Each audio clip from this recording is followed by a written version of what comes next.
बिस्मिल्लाहिर्रहमानिर्रहीम अस्सलाम वालेकुम नाज़रीन, मैं हूँ आपका मेज़बान दानिश अंसारी और आप देख रहे हैं मेरा YouTube channel Danish Ansari official. नाज़रीन, आज हम किस कैसे बात करेंगे वो सितारों के बता दें पाकिस्तानी अमेरिकन एस्ट्रोलॉजर मलिक महबूब साहब। मलिक साहब, अस्सलाम वालेकुम, कैसे हैं आप? वालेकुम सलाम, अल्लाह का करम है सर। आप बताएँ कैसे हैं? अल्हम्दुलिल्लाह मलिक साहब, मैं भी खैरियत से हूँ। बहुत से दोस्त मलिक साहब मेरे से पूछते हैं कि मलिक साहब से ज़ायचा बनवाना आप हो जाते हैं। वो कमेंट्स में पूछते हैं, तो मैंने बता दूँ कि नंबर स्क्रीन पर चल रहा है, वो मलिक साहब का ही नंबर है। उस पर आप कॉन्टैक्ट करें, अपना पर्सनल ज़ायचा बनवाने के लिए कॉन्टैक्ट कर सकते हैं या कोई गाइडेंस के लिए भी आप सर से राब्ता कर सकते हैं। वीडियो का आगाज़ करते हैं। आज बड़ी ही इम्पोर्टेंट खबर मेरे पास आई है। इमरान साहब ने पटियाला जेल से बड़ा इम्पोर्टेंट बयान जो है वो दिया, पैगाम भेजा है अपनी तमाम पार्टी क़यादत को, जिसमें उन्होंने कहा है कि पार्टी जो है एक दूसरे के खिलाफ बयानात ना दे, बल्कि इकट्ठे होकर तहरीक चलाने पर जोर दे। इसके अलावा बड़ी खबर ये आई है, अलीमा खान ने दी है। अलीमा खान ने कहा है कि अडयाला जेल में इमरान खान साहब की जान को खतरा है। अब ये बात तो वो पहले भी करती रही हैं, लेकिन इस दफ़ा ये इम्पोर्टेंट क्यों है? क्योंकि अलीमा खान ने कहा है कि इमरान खान साहब की सेहत के हवाले से वो सुप्रीम कोर्ट से कल रब्ता करने जा रहे हैं। तो इस वाले से पूछेंगे कि सर से कि खान साहब की जान को कोई खतरा है या नहीं? और दूसरा, खान साहब ने जो बयान दिया है, पार्टी को इकट्ठा होने को कहा है, क्या पार्टी अब एक प्लेटफ़ॉर्म पर इकट्ठी हो जाएगी? तहरीक कब चलेगी? कैसे चलेगी? और इसके असबाब कैसे पैदा होंगे? ये भी जानेंगे। ओवर टू यू सर, बताइएगा कि खान साहब की जान के हवाले से जो अलीमा खान साहिबा ने कंसर्न का इज़हार किया है और सुप्रीम कोर्ट से वो राब्ता करने जा रही हैं, तो आप क्या देख रहे हैं? ज़ाहिर खान साहब का सेहत के हवाले से ज़ाहिर क्या बता रहे हैं? देखें ज़िंदगी और मौत ना देखें एस्ट्रोलॉजी में अगर आप इतना ज़्यादा डीप जाएँ तो वो एक जो होता है ना गलत बात होती है और ज़िंदगी मौत का तयन सिर्फ़ अल्लाह ताला के पास है, सीधी-सी बात है।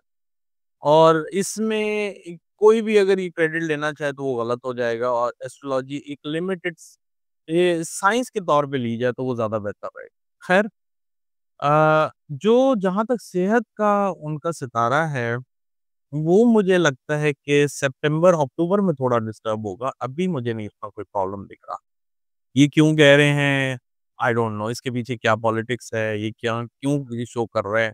आई डोंट थिंक सो कि खान साहब की सेहत को कोई इतना बड़ा मसला नहीं है, छोटे-मोटे इन्फेक्शन ज़रूर होंगे, आई एग्री विद हर लेकिन इतना बड़ा मसला जितना वो शो कर रहे हैं, मुझे नहीं दिख रहा। जो पीटीआई के अंदर इख्तिलाफ़ात की बात है, बहुत अच्छा किया है इन्होंने, क्योंकि जैसे ही मर्क्यूरी रेट्रोग्रेड होगा, तो ये इख्तिलाफ़ात वापस खड़े तो होंगे।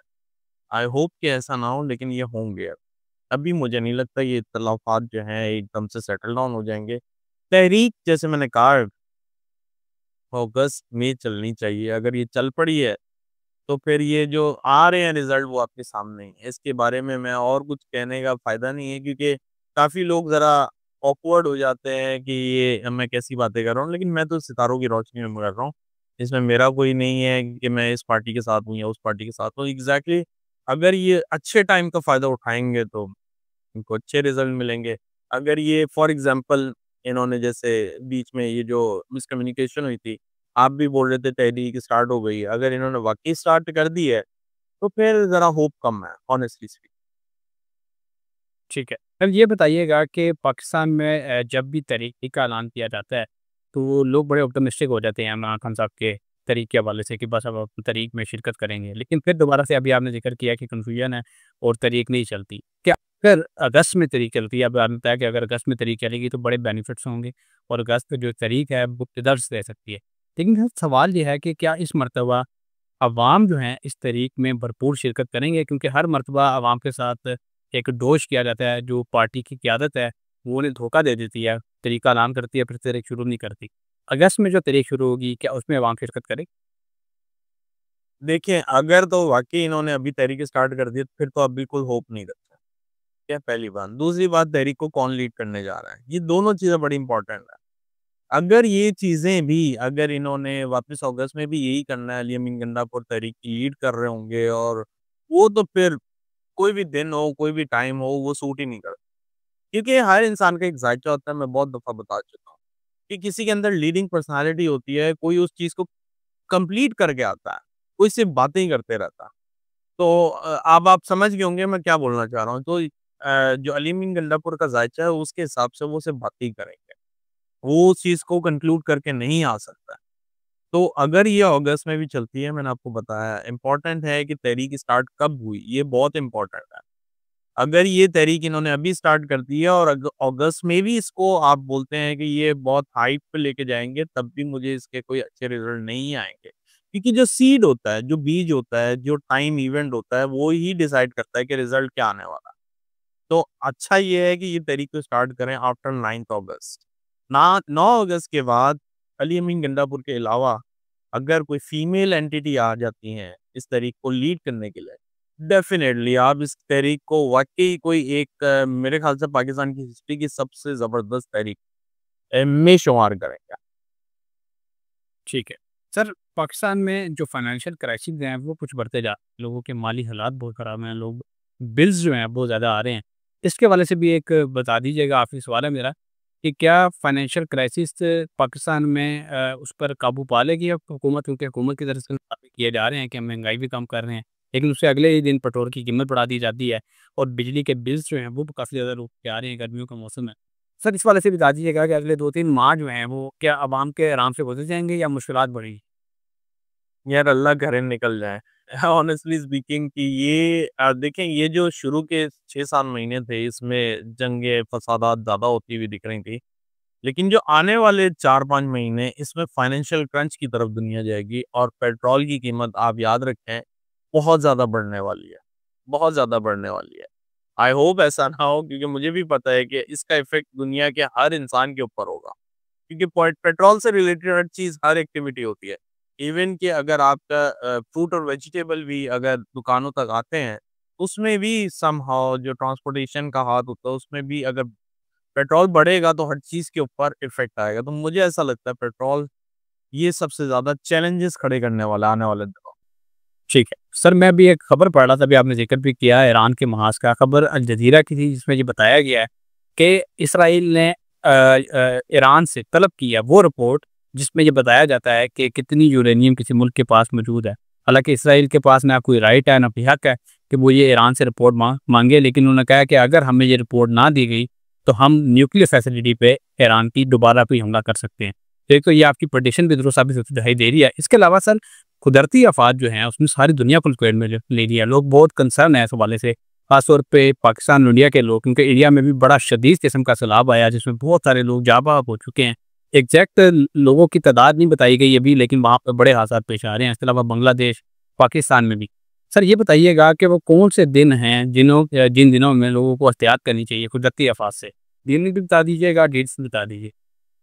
जी, मेरे लिए मेरे नज़र में मेरे ख़्याल से 18 से लेके 26-27 जुलाई ये बड़े क्रिटिकल दिन होंगे, बहुत ज़्यादा क्रिटिकल होंगे। बस अल्लाह करे ये खैर खैरियत से गुज़रें।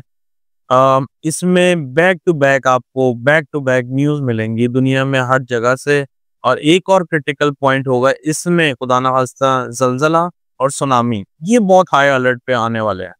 इसका जो डर है मुझे ज़्यादा लग रहा है कि मैंने आपको बहुत दफ़ा बताया है कि ये जो चाइना वाली साइड है, चाइना, जापान, मलेशिया, फिर इंडोनेशिया, फिलीपींस, ये सारे कंट्रीज़ बहुत क्रिटिकल ज़ोन में आते हैं। ये एक्चुअली साउथ साइड पड़ता है और सॉरी नॉर्थ साइड पड़ता है और मुझे ऐसा लगता है कि पाकिस्तान से नॉर्थ में आप जितना भी देखें, नॉर्थ से नॉर्थ ईस्ट की साइड पे ये सब डिस्टर्ब है इस वक़्त और ये डिस्टर्ब ही रहेगा।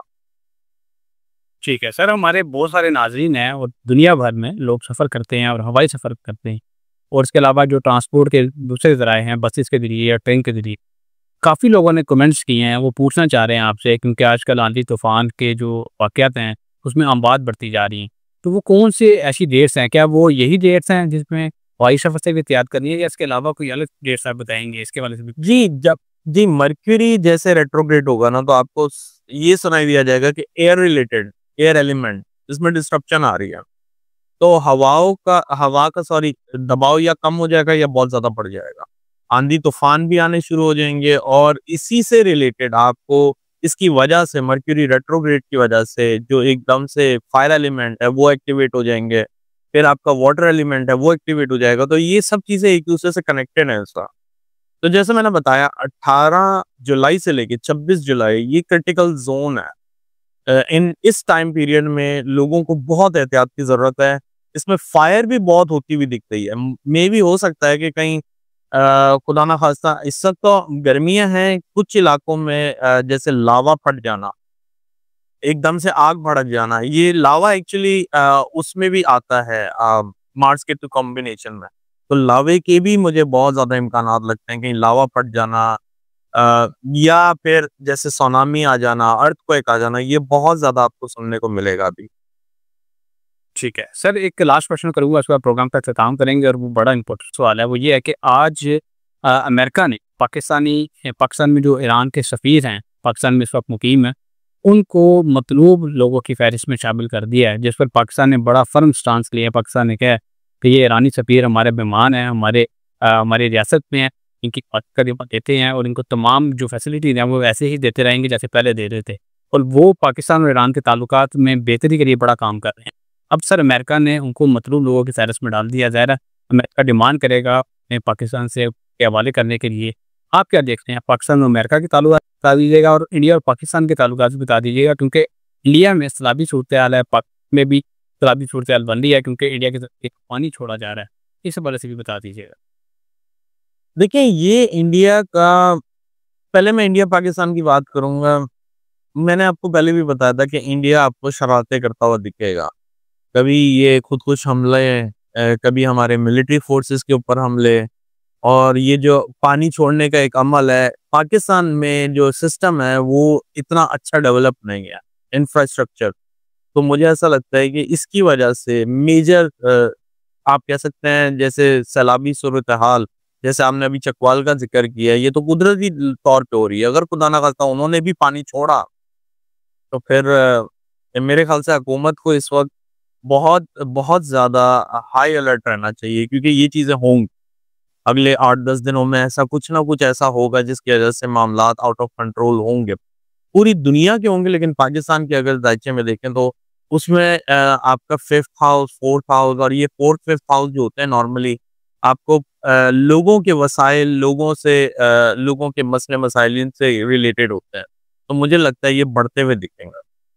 और अगर मैं अगर मैं अमेरिका और पाकिस्तान का उसके बारे में बात करूँ, तो मुझे नहीं लगता कि इनके इतने कोई मामलात ख़राब हो जाएँगे। Somehow they will settle it down. ठीक है, बहुत शुक्रिया सर, आपने अपने कीमती वक़्त में से कुछ वक़्त निकाला और इतनी ज़बरदस्त प्रेडिक्शंस हमारे साथ शेयर की। नेक्स्ट प्रोग्राम में ऐसे ही इंटरेस्टिंग टॉपिक के साथ दोबारा पेश होंगे। अगली वीडियो तक के लिए मुझे और मलिक महबूब साहब को इजाज़त दीजिए। अल्लाह हाफ़िज़।